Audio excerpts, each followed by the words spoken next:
mungkin tidak secara kognitif mempelajari filsafat pragmatisme, tapi sikap hidup, keyakinannya sudah pragmatisme. Yang penting manfaatnya. Dalam beberapa dialog itulah yang pertama dikedepankan. Ini banyak manfaatnya. Kenapa kita tolak? Jika dari besar manfaat ada pada mudaratnya, apa alasannya melarang ini? Maka saya katakan binatang yang paling besar manfaatnya dan tidak mendapatkan manfaatnya dari rambut sampai tulang, ususnya itu bikin perempuan awet muda, awet cantik, itu adalah babi. Babi itu paling banyak manfaatnya.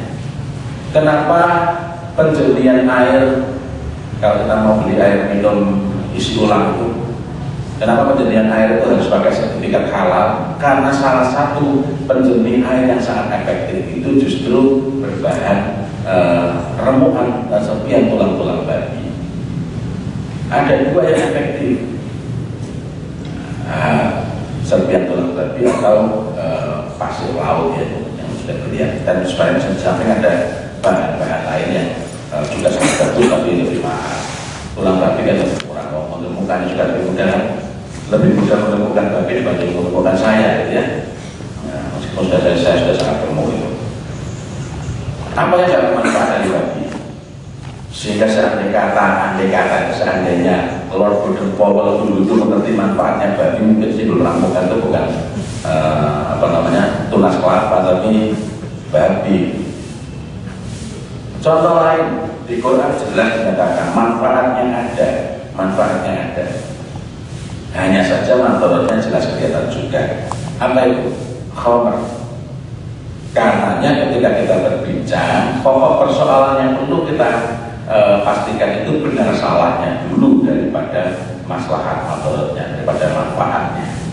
Kalau sudah salah, apapun manfaatnya tidak berguna lagi untuk kita ambil. Nah, pada prinsipnya gerakan-gerakan pengembangan pribadi itu mengajak manusia, mengajak orang untuk, dan bahasa sononya itu bahasa mereka ini menyadari kemampuannya. Meskipun kalau dalam istilah saya sebagai bukan menyadari tapi GR terhadap kemampuannya, karena menganggap bahwa kita inilah kekuatan superlatif itu, kitalah yang memiliki unstoppable power, kekuatan yang tak dapat dihentikan, kekuatan yang tak dapat dikalahkan, kekuatan yang paling menentukan, kekuatan yang tanpa batas. Nah, maka istilah-istilah breakthrough, menembus batas dan lain-lain ini istilahnya akrab. Kembali lagi, jadi pada prinsipnya gerakan-gerakan 6 yang ruang lingkupnya itu berkenaan dengan self empowerment itu mengajak manusia untuk meyakini, merasa bahwa kemampuannya itu tidak terbatas, tidak terhingga.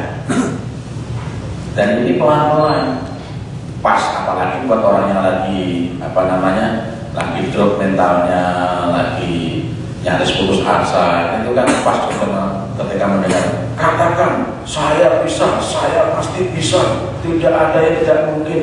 Wah, ya banyak tidak mungkin. Kita tidak mungkin menjadi bayi lagi, itu sangat menyenangkan. Tetapi kata-kata ini ketika semakin masuk dalam diri kita akan semakin melemahkan keyakinan kita bahwa Allah lah yang berkuasa atas kita. Berapa kali saya terhenyak ketika saya menyampaikan la haula wala quwata illa billah dan saya ditegur, apa Ustaz? Apa itu enggak sebaiknya khusus orang dewasa saja?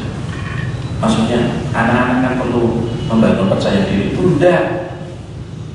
Kalaulah saya tahu jalan pintas, kalau saya tahu cara yang lebih efektif untuk menjadikan anak yakin kepada Allah, maka itu jauh lebih baik daripada mereka yang percaya diri. Loh. Tapi itu kan membuat mereka merasa lemah.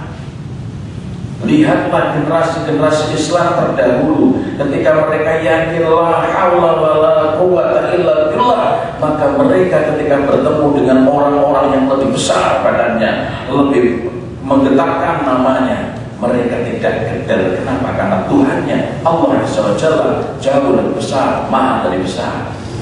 Dan mereka tidak meremehkan orang-orang yang tampak lebih rendah. Kenapa? Karena Tuhannya orang-orang yang tampak lebih rendah adalah Allah SWT.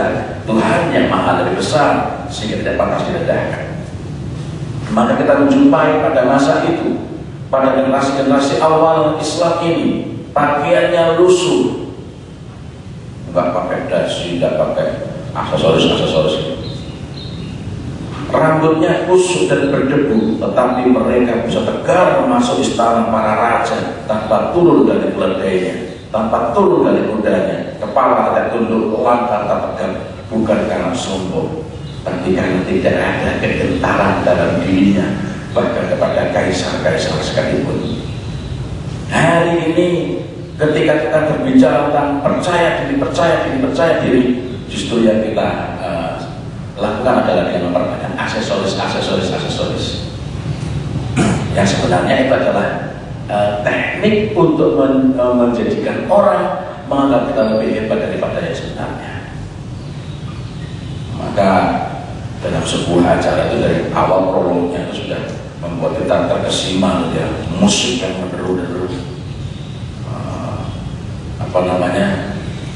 majelis yang gelap gulita kecuali hanya pembicaranya, sehingga memang Anda mau nggak mau ya cuma dia yang terlihat ya, bukan karena Anda betul-betul memperhatikan dia dan lain-lainnya. Teruskan lagi.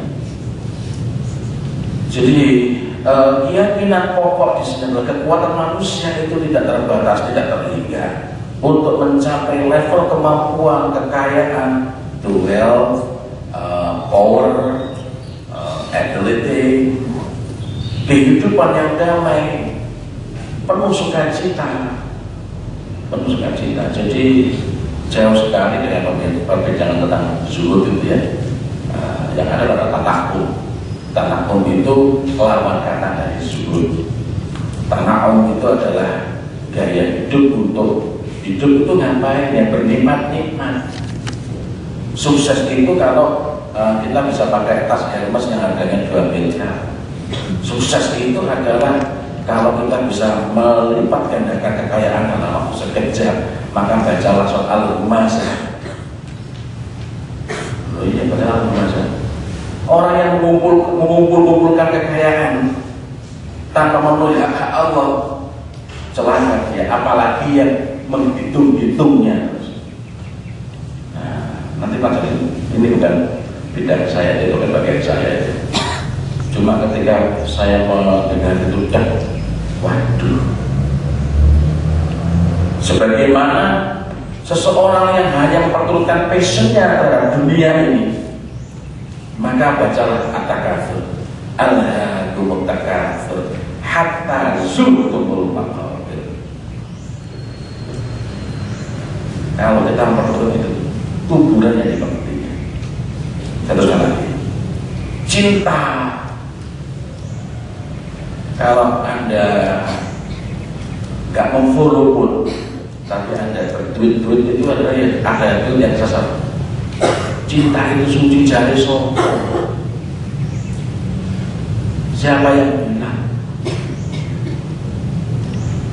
cinta itu suci? Apalagi untuk orang-orang cinta tak pernah menyakiti jari sopo, dan lain-lain. Kelimpahan, kesejahteraan, dan lain-lain. Nah, berbagai paket untuk pengembangan diri atau self-empowerment, pelecehan potensi tersebut mengusung tema-tema pokok, istilah-istilah pokok, misalnya tentang kekuatan, power, pikiran, kekuatan pikiran, mind. Nah, jika Anda berpikir Anda bisa, Anda pasti bisa. Nah,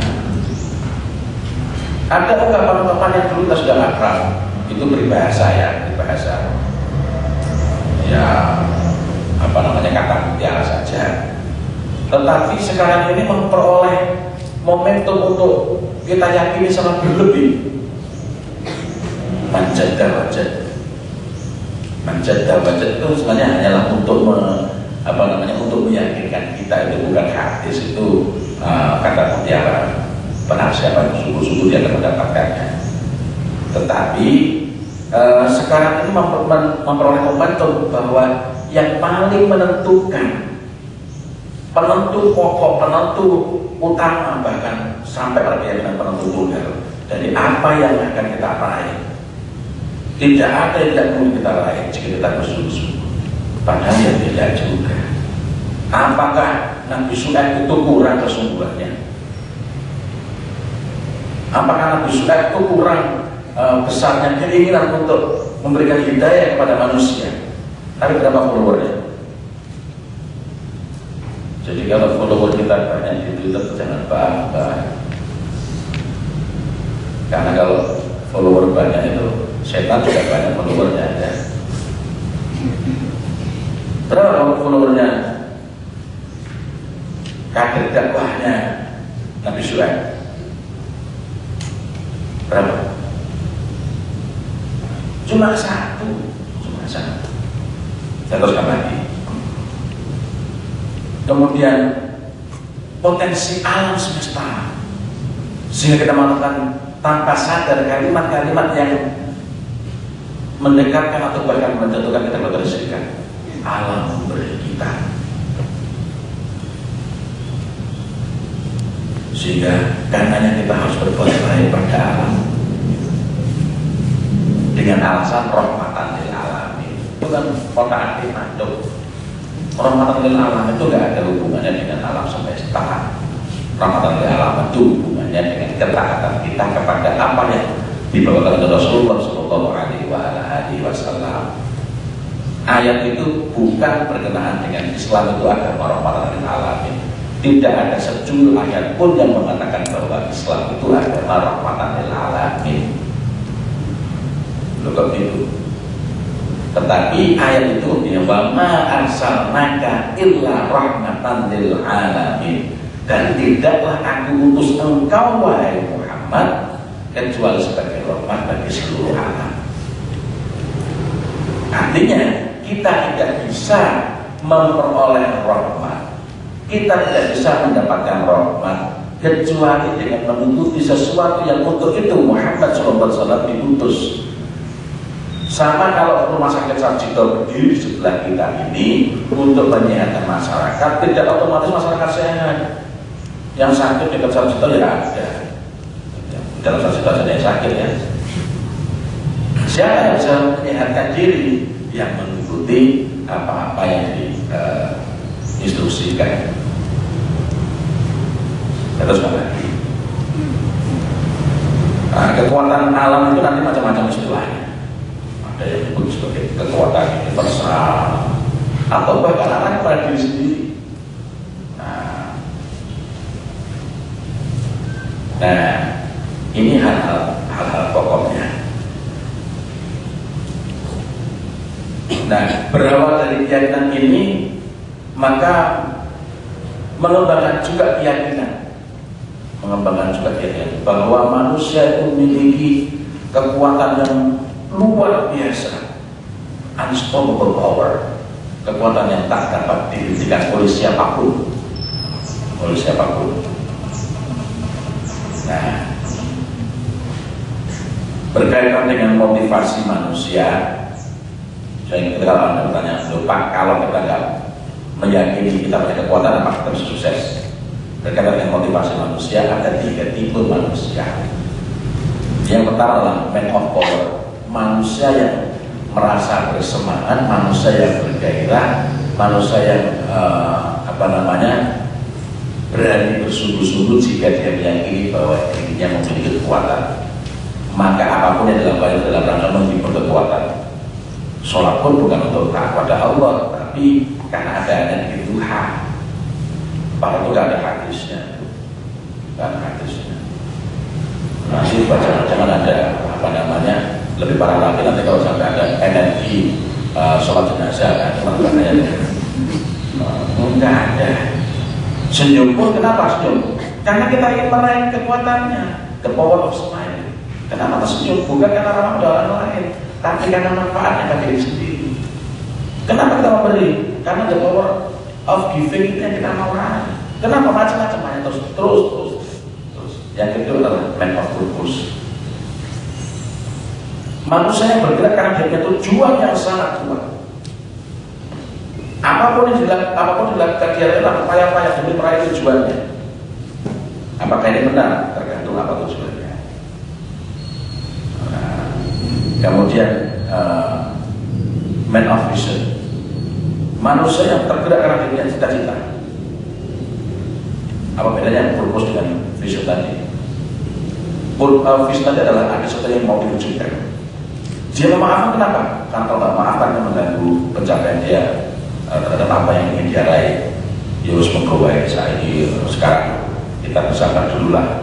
Nanti kalau sudah tercapai tunggu saatnya. Nah, tapi kalau purpose itu dia tidak mempedulikan apa yang didapatkan, tetapi ada tujuan yang lebih mendasar yang ingin dia raih. Nah, tujuan itu sangat terkait dengan keyakinan dia dalam kaitan dengan diri kita sebagai Muslim. Apakah tujuan kita kalau bukan meraih ridha Allah Subhanahu wa Ta'ala? Pertanyaannya, apakah yang kita lakukan hari ini dan hari-hari kemarin dalam rangka meraih ridha Allah Subhanahu wa Ta'ala? Wallahu a'lam bishawab. Nah, istilah-istilah yang kemudian populer adalah human power, human mind, kemudian energi, ada positif energi, ada negatif energi, lalu itu berselingkuh dengan istilah fisika, yakni kekekalan energi. Saya merasa terperangah, kaget ketika bulan lalu saya sedang berada di Jawa Timur mau ngisi sebuah pengajian. Lalu sebelum pengajian saya berbincang-bincang dengan sahabat pengurusnya dan keluarlah ungkapan tentang energi.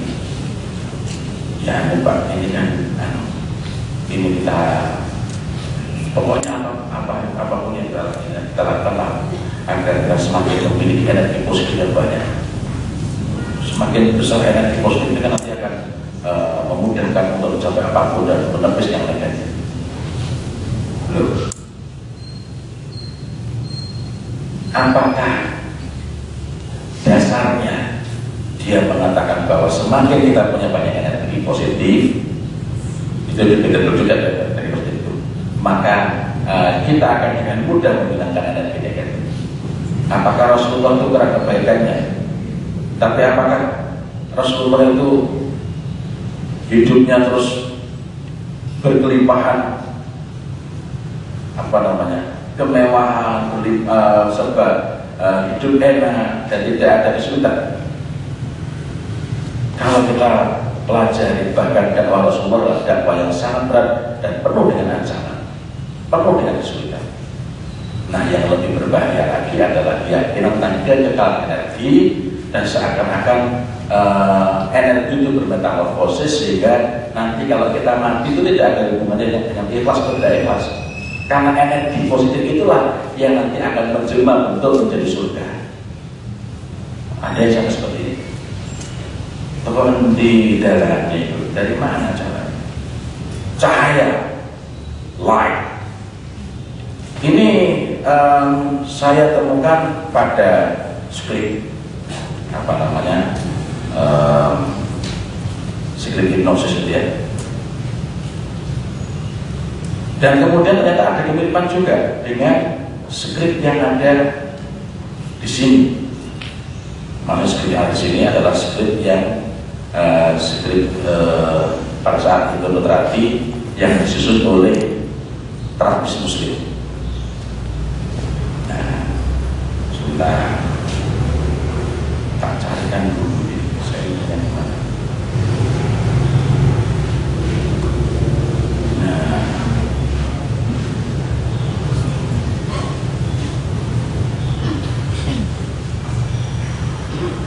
Ketemu ini.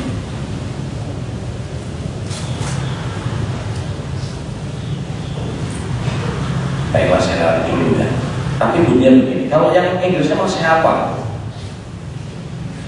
Contoh tulis begin from now and starting from now, the light of communication will work inside yourself, inside your soul, until you get the best condition, until you reach your well-being by your permission.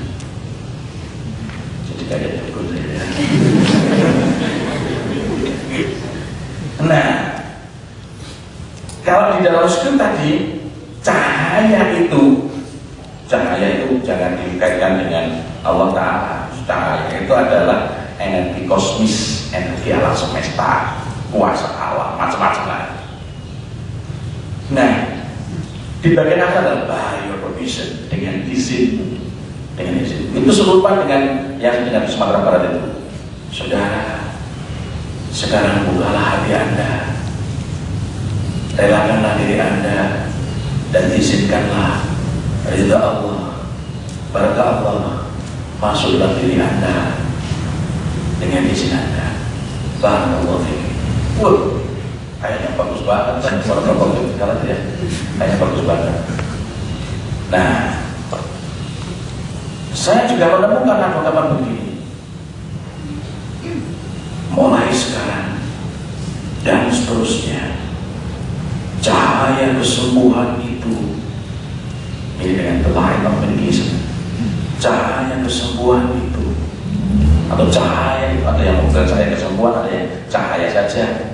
Cahaya itu akan bekerja dalam diri Anda siang dan malam, bahkan dalam keadaan Anda tertidur lelap, sampai Anda mencapai kondisi pulih yang paling sempurna dengan ridha Allah.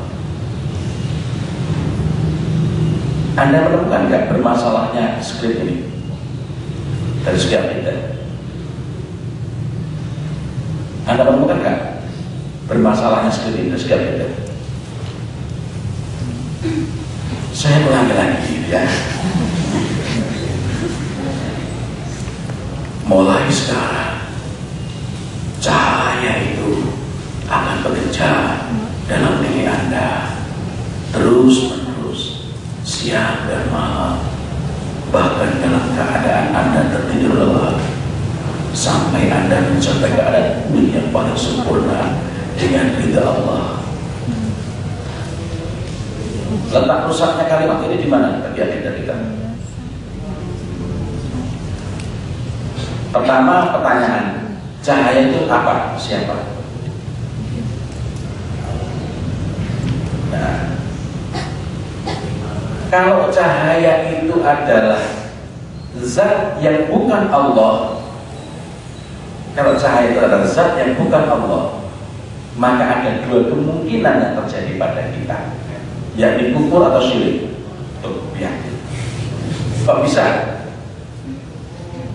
Jika kita meyakini cahaya itu adalah zat yang bukan Allah, maka berarti penyembuh itu bukan Allah. Jika kalimat akhirnya tanpa kata-kata dengan ridha Allah, tetapi by your permission, dengan kerelaan Anda, dengan izin Anda, maka kita jatuh pada kekufuran.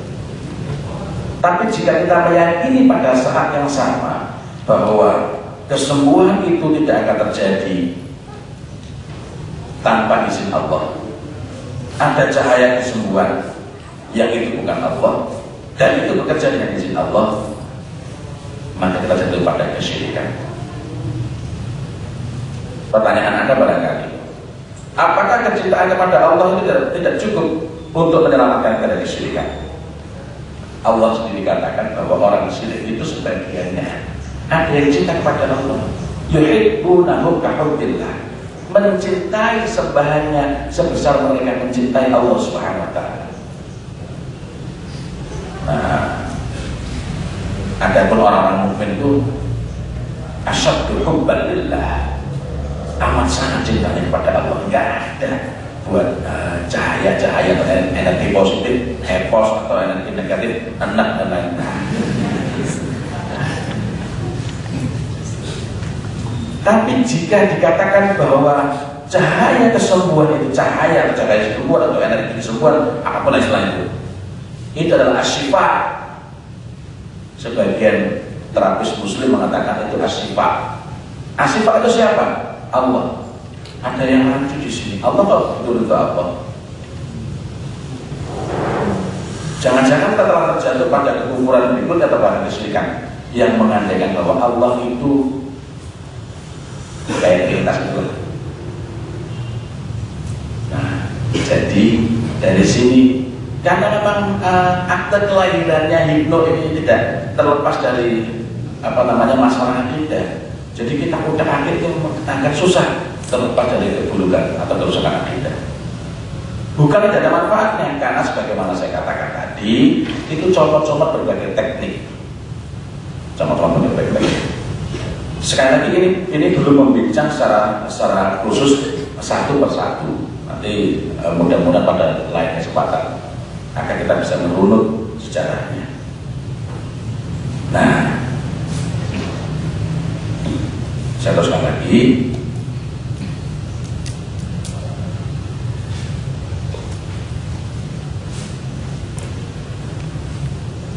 New Age itu sebenarnya sudah lama, sudah sangat lama. Apalagi kalau kita melihat akarnya. Misalnya hipno itu sudah ada sejak zaman Fir'aun. Kalau dalam literatur disebut sebagai zaman Mesir kuno, itu sudah ada pada masanya Fir'aun. Tetapi New Age Movement, gerakan zaman baru, paganisme baru yang berkembang sekarang ini dimulai pada tahun 62, digodok oleh beberapa orang yang bersepakat mendirikan sebuah lembaga bernama Esalen Institute. Esalen Institute berkedudukan di California. Dan ini contoh-contohnya sangat banyak. Misalnya, contoh cabang dari sini adalah Mantras and Molekul. Mantras and Molekul ini salah satu cabang yang berkaitan dengan healing, self healing, yang memadukan, tetapi sebenarnya nanti akhirnya sama, yakni untuk menuju penerimaan bahwa kuasa itu ada pada alam semesta dan diri kita. Mantras and Molekul itu mengajak kita untuk meyakini bahwa alam dan diri manusia inilah yang akan menentukan sehat dan sakitnya kita. Sehingga ketika kita mengatakan sesuatu kepada air, maka air itu akan berubah kristalnya. Anda pernah baca buku The True Power of Water? Itu the false power of water, not the true power of water. Sekarang mudah pakai olah digital. Salah satu syarat sesuatu tersebut ilmiah adalah ada evidence, bukan hanya proving. Jika ada anak ditutup matanya, suruh gambar atau naik sepeda dengan mata mendongak, kalau nggak mendongak dengan tabrak itu. Nah, itu bukan evidence, itu proof. Itu proof. Repot juga ya, karena kalau kesempatan dalam bahasa Indonesia kan sama-sama bukti kan. Nah, itu proving. Nah, itu baru disebut evidence jika dia bisa diuji secara sesuai dengan standar ilmiah. Dan ini dilakukan berulang-ulang, hasilnya tetap sama. Jadi tingkat kerapatannya ini macam-macam, nah itu memang sudah teruji. Dan selama ini tidak ada satupun yang yang lolos uji, baik di Indonesia maupun di luar Indonesia. Mudah-mudahan buku yang saya pesan segera tiba tentang Science and Pseudoscience in Clinical Psychology. Di antaranya yang jelas dinyatakan di sana adalah karena dari berbagai riset tidak ada evidence ilmiah adalah hipnoterapi dan NLP. Pemerintah Australia memasukkan dua-duanya dalam kategori pseudoscience, ilmu semu. Nah, saya ada makalah tapi masih perlu diedit ya. Ini makalahnya bukan makalah saya, ini makalah dari Dr. Fus binti Abdul Latif Kurdi. Ini belum diedit, masih banyak yang perlu dirombak. Nah, siapakah Esalen Institute itu? Esalen Institute itu adalah pusat pengembangan pemikiran esoterik kebatinan dan melakukan riset tentang berbagai potensi kekuatan manusia yang tersembunyi dan menelusuri kepercayaan maupun filsafat yang memiliki kepercayaan bahwa kekuatan ini harus dibebaskan dari keyakinan-keyakinan agama.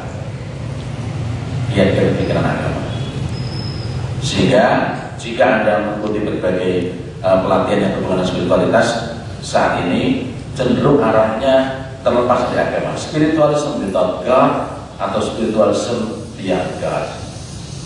Jadi macam-macam gitu. Nah, pintu-pintu yang memudahkan kita menerima adalah karena kita ini minder, pengennya membuktikan bahwa Islam itu sesuai dengan sains, maka kita cenderung menunjukkan zikir itu membuat kita mencapai zikir. Nah, sehingga akhirnya kita lebih bersibuk dengan pembuktian ilmiah yang sebenarnya kita tidak memerlukan itu. Benar dan salahnya ajaran itu tidak ditentukan oleh banyaknya penelitian ilmiah kalau terkait dengan diri. Tetapi jika ada penelitian ilmiah yang benar-benarnya, cukuplah itu sebagai hikmah saja dan jangan jadi tujuan. Berhati-hati juga Anda. Kalau Anda suatu bukan karena Allah, maka kita perlu melihat senantiasa inna sholati wa nusuki wa mahyaya wa mamati lillahi rabbil alamin. Karena hari ini mau ada jadi kecenderungan seseorang itu melakukan sholat sebagai teknik meditasi, sehingga rukuknya harus begini bukan karena menetapi perintah Rasulullah SAW, tetapi demi mencapai kondisi homeopati, demi mencapai kondisi macam-macam. Nah, mau sholat harus begini terus. Nah, khawatirlah kalau ibadah Anda tidak diterima. Khawatirlah kalau ibadah Anda tidak diterima. Nah, satu soal lagi. Esalanis itu aktif dalam menyebarkan pemikiran spiritualitas pada semua golongan sebagai pengganti dari agama-agama dan melakukan saintifikasi. Saintifikasi itu proses untuk menunjukkan kepada orang seakan-akan itu ilmiah dengan membumbui riset-riset ilmiah atau dengan label-label ilmiah. Maka kita jumpai hari ini kaum muslimin banyak yang mengembangkan energi cakra, melaksanakan yoga yang itu sebenarnya bentuk peribadatan, bukan peribadatan kita. Loh Pak, kita mau sehatnya tapi kita tasyabbuh, maka kita termasuk golongan itu. Nah,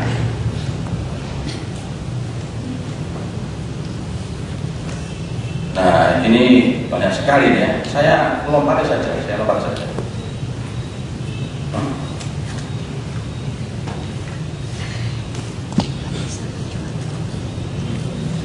Apa saja yang dapat kita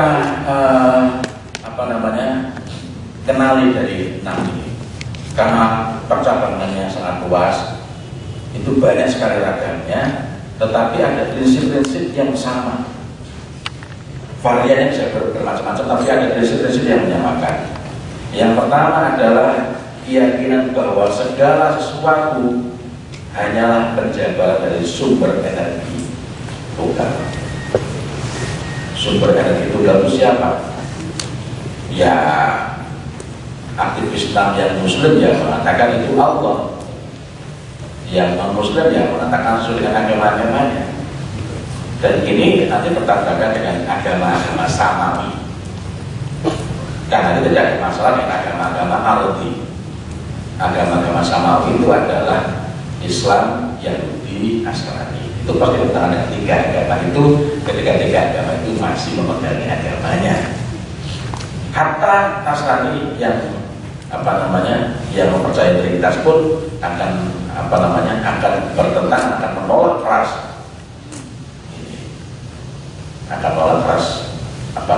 Keyakinan itu.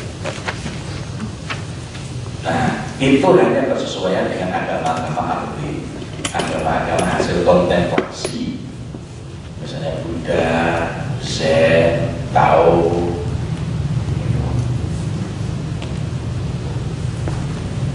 Nah, jadi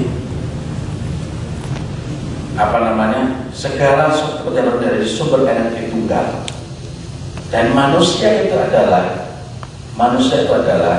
entitas yang paling besar kekuasaannya untuk menyerap dan mendayagunakan energi tersebut. Nah, saudara-saudara, berhati-hatilah dengan pikir dalam rangka energi. Berhati-hatilah dalam sholat dalam rangka energi. Berhati-hatilah tersebut dalam rangka energi. Sungguh tidak ada yang terbebas dari kesulitan, tidak ada yang dari ujian, meskipun ada orang yang sangat soleh. Bahkan orang semakin soleh semakin besar ujian. Tapi ujian itu berbeda dengan adat. Nah, yang berikutnya, one for all for one. Satu untuk semua, semua untuk satu. Kalau penjabaran akidahnya Anda bisa dengar dari musisi yang dia seorang penyebar nam, ketika dia disuruh lagunya Imagine there is no country, Imagine there is no religion, itu bukan sekedar lagu, itulah pokok-pokok, sebagian pokok-pokok ajaran nam. Sehingga seseorang yang mempelajari nam, apapun cabangnya, lama-lama akan kehilangan walak baroknya. Saya terkesima dan terkaget sekali ketika beberapa waktu lalu berdialog dengan praktisi hipnoterapi yang saya kenal dulunya aktivis dakwah, dan ketika ada rekannya yang menyeletuk, sayangnya dia non muslim, dia segera mengatakan, "Loh, kok sayangnya?" Ini penanda yang paling jelas bahwa walak baroknya sudah hilang. Karena nanti yang muncul adalah persaudaraan sebagai sama penghuni alam semesta ini. Persaudaraan alam, bukan ukhuwah Islamiyah. Tuhan itu ada dalam diri kita. Bahkan kita itu bisa being God. Itu nyata disebutkan secara secara tersurat di dalam buku Syirik. Yang saya sangat sedih ketika mendapati bahwa Syirik ini sering menjadi acuan dari saudara-saudara kita, termasuk ketika saya membaca majalah Hadilah terbitan Solo Peduli itu. Waduh, ini betul-betul masuk dan diresapi sebagai doktrin, sebagai ajaran. Nah, kalau Syirik sendiri adalah salah satu pilar, karena nanti 6 itu ada yang menjelma menjadi NAR, New Age Religion, ada yang terus ada lagi New Religion Movement, ada yang berkaitan dengan Spiritualitas Religion, ada yang berkaitan dengan pemikiran yang nanti akan cenderung pluralis, dan kemudian nanti ada yang berkaitan dengan self-evo. Nah, yang lebih rusak adalah kira-kira bahwa Tuhan telah gagal karena ajarannya, yakni agama formal ini. Anda mungkin pernah mendengar agama formal. Misalnya ada dokter lulusan UGM spesialis neuroscience, nulis buku-buku tentang otak itu, menurutnya agama formal. Yang nggak formal itu gimana? Ya tadi itu ada bikin kelompok barang sekte-sekte tanpa Tuhan, militan, bukan hanya militan, tapi pokoknya apapun dilakukan lah, penggabungan itu. Nah, agama formal dianggap telah gagal. Tulisan itu biasanya muncul ketika misalnya terjadi konflik Palestina dan Israel atau yang lain-lainnya lagi, ada konflik-konflik antara agama, lalu mereka menunjukkan tulisan agama formal telah gagal, sehingga kita itu makin ngapain ya beragama, bikin susah, udah disuruh sholat tiap hari, gak damai lagi lah, itu bahaya betul. Ya, teologi dosa bahwa Tuhan telah gagal karena ajarannya, yakni agama ini, perintahnya, agama formal ini gagal menolong manusia dan gagal menciptakan perdamaian. Nah, ada yang lebih ringan menganggap bahwa tugas Tuhan itu setelah sudah selesai ketika alam diciptakan dan Tuhan telah memberikan kuasanya pada diri manusia maupun alam semesta. Karenanya melalui berbagai teknik itu dan karena ini sifatnya abadi, melalui berbagai teknik itu kita bisa berdialog dengan diri kita. Ya kalau Anda meyakini Islam ini meskipun sedikit saja, ya Anda meyakini bahwa ruh itu ditindas seusia 4 bulan, Anda pasti harus menolak ketika Anda mendengar bahwa masalah kita disuruh dialog dengan diri sendiri, self talk. Kita disuruh dialog dengan kehidupan masa lalu pas lain. Lalu kita ketemu dengan diri kita pada saat usia 2 minggu dalam kandungan baru jadi berbuah. Masalahnya jadi salah. Bahkan kita mengalami masalah-masalah itu bisa, itu terjadinya pada berbuah. Lalu nanti kita carikan dalil yang bersesuaian. Karenanya kita perlu bedakan antara dalil dengan dalil. Lalu manusia setelah ditiupkan terus saja nggak ingat dirinya kok, nggak ingat dirinya. Apalagi sebelum roh ditiupkan. Nah, dari sinilah kemudian berkembang bisnis-bisnis lagi. Jadi berkelindan dengan bisnis. Diperdengarkan musik Mozart. Saya mau tanya pada Anda, mana jenis-jenis besar itu? Ratusan ribu terjual, ratusan ribu keping CD Mozart for Babies itu terjual. Dan isu Mozart for Babies itu meledak tahun 89 sampai 90-an, bahkan sampai 2000-an itu masih laris manis. Harusnya kan di negeri ini sudah ada ratusan ribu bahkan jutaan manusia yang serius. Ya kan? Mana sekarang? Lalu yang muslim ini karena malas belajar, ya daripada musik lebih Quran. Maka saya katakan jangan lebih baik. Quran itu bukan soal lebih baik dari musik. Tapi jangan juga Anda membacakan dalam kandungan karena mengingat buah ini. Daripada musiknya ada penelitian. Padahal penelitian itu adalah common sense research.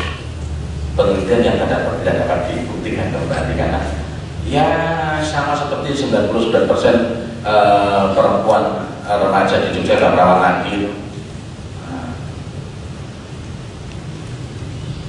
Nah ini sama seperti itu.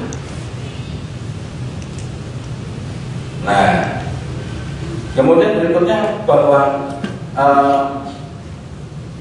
keyakinan bahwa manusia itu memiliki kekuatan yang sangat besar di alam bawah sadar,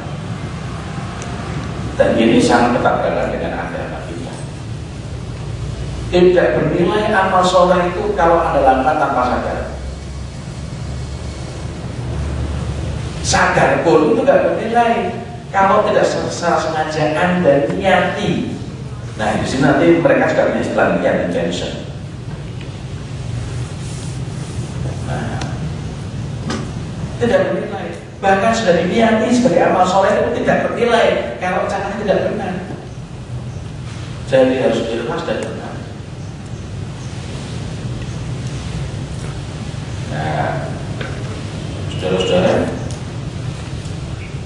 saya rada bingung juga karena ternyata ini masih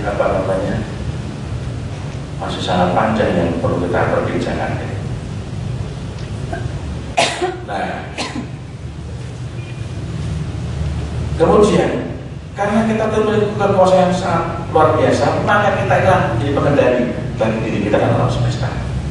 Ini lebih mudah terjumpai dalam perbincangan tentang law of attraction. Dan tidak ada Quranic law of attraction. Tidak ada bagi hal tidak ada. Kecuali kalau ada dalam sudah mati, ya. Ada yang kalau nggak makan nggak mati, maka Anda makan babi seukuran yang membuat Anda bertahan hidup, bukan seukuran yang mengenyangkan. Bukan, bukan. Seukuran yang membuat Anda bisa bertahan hidup, babi tersebut menjadi halal hanya pada saat itu, ya pada saat itu terdapat. Tapi kalau setelah membuat Anda sudah mau bertahan hidup, pengen nambah lagi ya haram, atau pengaruh nambah lagi, itu sudah mencukupkan dari membebaskan Anda dari kedaruratan, atau Anda masih terus dari yang haram. Tapi kan kita bukan menjalankan kedaruratan tersebut. Nah, kita juga keyakinannya mampu menggunakan energi yang ada pada masa lalu, energi pada masa lalu. Nah, itu tadi yang saya teori yang biasanya nanti dalam proses untuk melakukan itu juga dilengkapi, ditunjang dengan musik-musik New Age juga. Musik kan ini New Age banyak, dan ini sangat akrab dengan para ustaz. Ya. Saya terus terang, saya juga pernah menjadi trainer yang yang berkelindan dengan NLP itu. Tetapi ketika ketika menjalani itu, mudah-mudahan Allah ampuni saya. Ini kok error ya, Saudara, silakan kembali ke masa lalu Anda. Error ya. Tapi yang lebih error lagi adalah ketika Anda mau untuk pelatihan, Anda misalnya dalam baiat, dalam agama itu Anda dibaiat untuk yakin. Padahal dalam disiplin ilmiah yang ada bukan keyakinan, melainkan justru skeptisisme. Dalam disiplin ilmiah, dalam penelitian positivistik, materialistik itu, Anda yang perlu Anda miliki itu bukan langsung yakin pada apa yang Anda dengar, tapi Anda menguji betul ya ilmiah enggak, caranya gimana kok bisa begini. Nah itu ketika kita menerima informasi tentang sesuatu yang tidak ilmiah, yakin itu wilayahnya agama. Lah kalau mau pelatihan kita disuruh yakin dulu. Nah itu sudah memasuki wilayah akidah. Jadi apapun pelatihan yang ada disuruh yakin dulu kepada trainernya, kepada metodenya, kepada konsep-konsepnya. Nah, itu berarti sudah masuk di wilayah akidah. Padahal ketika kita pelajari akidah pun kita harus mengilmuinya dulu. Itu bedanya Islam kan. Agama yang hanya bersifat indoktrinan saja. Kita harus mengilmui. Nah, cabang-cabangnya apa saja. Oh, tadi masih soal musik Inggris. Dan memang asik mendengarkan gitaro. Ada dari musiknya gitaro. Saya juga sempat koleksinya. Sendirian, belum mendengarkan omongannya pun sudah teradol-adol emosi kita, apalagi dengan suaranya sekian desibel. Mudah saja kalau Anda ikut training gitu ya, training yang mengadu-adu emosi, Anda mengambil posisi fisik yang berlawanan. Kalau emosi itu equal to motion. Dalam perbincangan tentang juga ada emosi itu equal to motion. Maka ada suasana seperti ini. Sehingga saudara-saudara, mari kita dudukkan kepala kita, rasakan udara yang menyapa tubuh Anda, tunduk, biarkan relax, rasakan. Kalau sudah begini, itu nggak pakai musik apa dulu pun, atau pakai musik kita nggak pakai kata-kata pun, kita sudah bisa mencontohkan.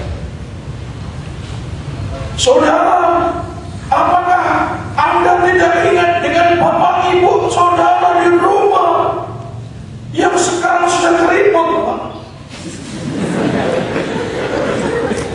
Ibu saya belum keriput, bapak saya sudah meninggal. Tapi begitu Anda melakukan gerakan yang berlawanan, saya begini, Anda tidak mau lucu aja. Saya pernah dipaksa untuk mengikuti sebuah pelatihan yang untuk pelatihan itu bayar ke sana saudara, saya free.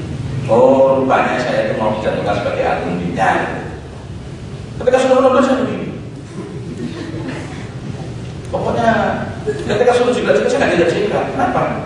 Karena ketika Anda jilat-jilat, Anda lelah, Anda capek betul, Anda mudah lari kepada dua bentuk emosi, sedih atau marah.